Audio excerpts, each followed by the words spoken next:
Hi friends, అందరికీ నమస్కారం. Welcome to sunburn studios.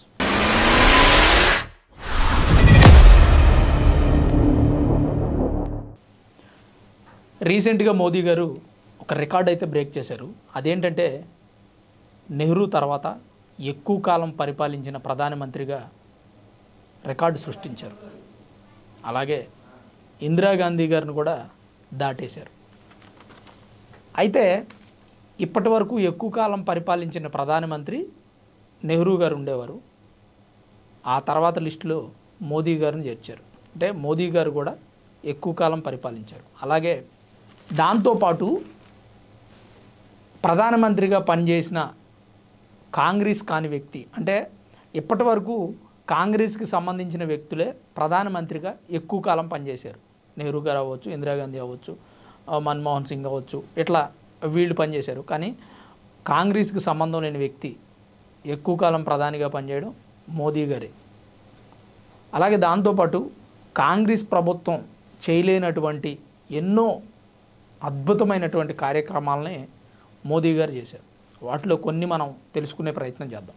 అవేంటంటే కాంగ్రెస్ ప్రభుత్వం అధికారంలో ఉన్నప్పుడు, కాంగ్రెస్కు సంబంధించిన వ్యక్తులు ప్రధానులుగా ఉన్నప్పుడు మనకి బలమైనటువంటి సైనిక శక్తి ఉండేది కాదు. అంటే ఎగ్జాంపుల్కి పాకిస్తాన్ వాళ్ళు మన మీద దాడి చేసినా ఆ దాడిని తిప్పికొట్టే ప్రయత్నం ఏ రోజు చేయలేదు. అలాగే బలమైన మిసైల్స్ మన దగ్గర లేవు. కావాల్సినటువంటి ఆయుధాలను మనం తయారు చేసుకోలేకపోయాం. స్వదేశీ ఆయుధాలు మనం సిద్ధం చేసుకోలేకపోయాం. మన సైనిక శక్తిని మనం ఎప్పటికప్పుడు సంసిద్ధంగా ఉంచలేకపోయాం. పాకిస్తాన్ మన మీద దాడి చేస్తే ఎలా తిప్పికొట్టాలి అనే ప్రయత్నాలు అప్పటి ప్రభుత్వంలో ఏం జరగలేదు. అదే మోదీ గారిని తీసుకుంటే వాళ్ళు మన మీద ఒక్కసారి దాడి చేస్తే మనం 10 సార్లు దాడి చేస్తాం. వాళ్ళు మనల్ని 10 మందిని చంపితే మనం 50 మందిని చంపుతాం. అంటే చంపడం పరిష్కారం అని నేను చెప్పను, కానీ వాళ్ళు చంపుతూ పోతుంటే మనం చేతులు కట్టుకుని కూర్చోవడం అయితే కరెక్ట్ విధానం కాదనేది నా ఒపీనియన్. అలాగే ఇప్పుడు సైనిక శక్తి గురించి మాట్లాడుకున్నాం. మనం ప్రపంచ దేశాలతో పోలిస్తే కొంతవరకు మన సైనిక శక్తి అప్పట్లో కాంగ్రెస్ ప్రభుత్వం ఉన్నప్పుడు చాలా డల్గా ఉండేది.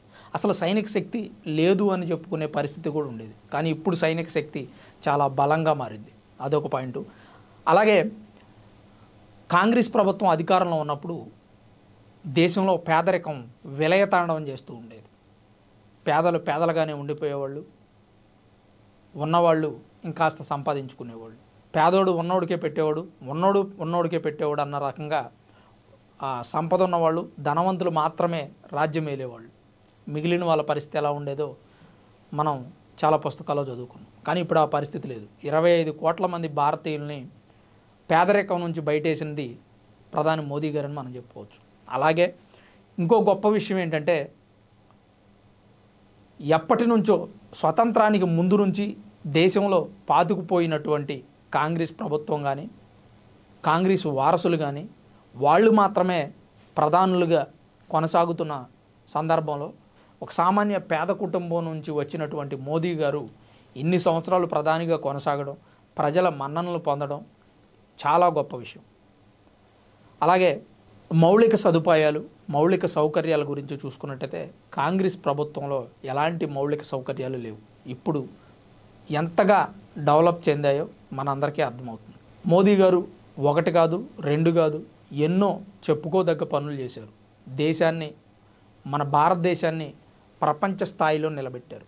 ఒకప్పుడు నెహ్రూ గారు, కాంగ్రెస్కి సంబంధించినటువంటి వ్యక్తులు అంతర్జాతీయంగా మేము పేరు పొందామని చెప్పుకోవడమే తప్ప భారతదేశానికి ఒరిగింది ఏమీ లేదు. పేరుకు మాత్రమే, పేరు గొప్ప ఊరు దిబ్బ అన్న రేంజ్లో అప్పట్లో సాగుతూ ఉండేది. కానీ ఇప్పుడు అలా కాదు. పేరున్నా లేకపోయినా, నేను అంతర్జాతీయంగా పేరు తెచ్చుకున్నా తేకపోయినా నా భారతదేశానికి పేరు రావాలి, నా భారతదేశం ప్రపంచ దేశాల్లో మంచి స్థాయిలో ఉండాలనేది మోదీ గారి ఆలోచన. దానికోసమే తరతరాల నుంచి పాతుకుపోయినటువంటి కొన్ని చట్టాలను సవరించారు. ఆర్టికల్ 370 దాన్ని రద్దు చేశారు. వక్ఫ్ బోర్డులో, వక్ఫ్ బిల్లులో మార్పులు చేశారు. అలాగే ఇంకా కొన్ని సంక్షేమ పథకాలను కూడా అమలు పరచడం జరిగింది. ఉజ్వల గ్యాస్ అని, పిఎం కిసాన్ అని, Ujjwala gas, PM Kisan, Jal Jeevan mission, అలాగే విద్యార్థులకు కూడా కొన్ని రకమైనటువంటి సదుపాయాలు, ఇటువంటి ఎన్నో అంశాలలో మార్పులు తీసుకొచ్చారు. అలాగే ఎన్సీఈఆర్టీ సంస్థ కూడా పుస్తకాల్లో భారతదేశ అసలైన చరిత్రని ముద్రించాలని చెప్పి కూడా నిర్ణయం తీసుకుంది. ఇలాంటి విప్లవాత్మకమైనటువంటి మార్పుల్ని మోదీ గారి హయాంలో ఎన్నో తెచ్చారని మనం చెప్పుకోవచ్చు. అయితే 2004 నుంచి ప్రత్యక్ష రాజకీయాల్లో ఉన్న రాహుల్ గాంధీ గారు మరి ఇంతకాలం ఎందుకు గెలవలేకపోయారు, ఇంతకాలం ప్రజల మన్ననలు ఎందుకు పొందలేకపోయారు, ఓట్లు ఎందుకు సంపాదించలేకపోయారు, ప్రజల మనసుల్లో ఒక మంచి స్థానాన్ని ఎందుకు సంపాదించలేకపోయారు? ఇలా సంపాదించలేని రాహుల్ గాంధీ గారు మోదీ గారిని విమర్శిస్తారు. ఆయన నేను కలిశాను, రాహుల్ గాంధీ ఏమని విమర్శిస్తారంటే, మోదీ గారిని నేను కలిశాను, ఆయనదంతా అంత దమ్ము ధైర్యం లేనటువంటి విషయం చావలేదు, సోషల్ మీడియాలో డప్పు కొట్టించుకుంటారు, పైకి మాత్రమే షో చేస్తారు తప్ప అంత మ్యాటర్ లేదంటున్నారు. అంత మ్యాటర్ లేని వ్యక్తి ఇన్ని ఎలా సాధించగలిగారు? నెహ్రూ గారి తర్వాత అంతకాలం ప్రధానిగా ఎలా ఉండగలిగారు? ఇందిరాగాంధీ గారిని ఎలా బీట్ చేయగలిగారు? మరి వీటన్నింటినీ మీరే చర్చించుకోవాలి. బయటకు వచ్చి మాట్లాడేటప్పుడు మనం ఒక మాట మాట్లాడుతున్నాము అంటే ఆ వ్యక్తి గురించి మనకు మాట్లాడే అర్హత ఉందా లేదా అనేది కూడా చెక్ చేసుకుంటే మంచిదని చెప్పి చాలామంది అభిప్రాయపడుతున్నారు. రాహుల్ గాంధీ గారు ప్రతిపక్షంలో ఉన్న నేత ప్రభుత్వాన్ని ప్రశ్నించి చేస్తున్నటువంటి పనుల్లో ఏమన్నా అవకతవకలు ఉంటే సరిచేయాలి తప్ప ప్రభుత్వం మంచి పని చేస్తున్నా సరే దాన్ని విమర్శించడం ఎంతవరకు కరెక్టు? ఎగ్జాంపుల్, బీహార్లో రోహింగ్యాలని అక్రమ వలసదారులను పంపించేస్తుంటే పంపించొద్దు అని చెప్పి రాహుల్ గాంధీ కాంగ్రెస్ పార్టీ నేతలు నిరసనలు తెలియజేస్తున్నారు. అది ఎంతవరకు కరెక్టు? దేశంలో ఎంతమంది అక్రమంగా వచ్చి ఇక్కడ చొరబడి ఉంటారు? ఇది ఏమన్నా సత్రమా? ఇంతమంది ఉంటే మన పరిస్థితి ఏంటి? ఈరోజు అతిపెద్ద రాజ్యమైనటువంటి ఇంగ్లాండ్ పరాయి దేశస్తులు వచ్చి ఆక్రమించడం వల్ల ఆ దేశ పరిస్థితి ఏంటో మనందరికీ తెలుసు. అలాగే అలా జరగకూడదని చెప్పి కేంద్ర ప్రభుత్వం అక్రమ వలసదారుల్ని పంపించేసే ప్రయత్నం చేస్తుంది. అలాగే మార్నింగ్ కన్సల్ట్ అనే సంస్థ గ్లోబల్ లీడరు ఎవరనే దాని మీద ఒక సర్వే చేస్తే అందులో 75%తో మోదీ గారు మొదటి స్థానంలో ఉన్నారు.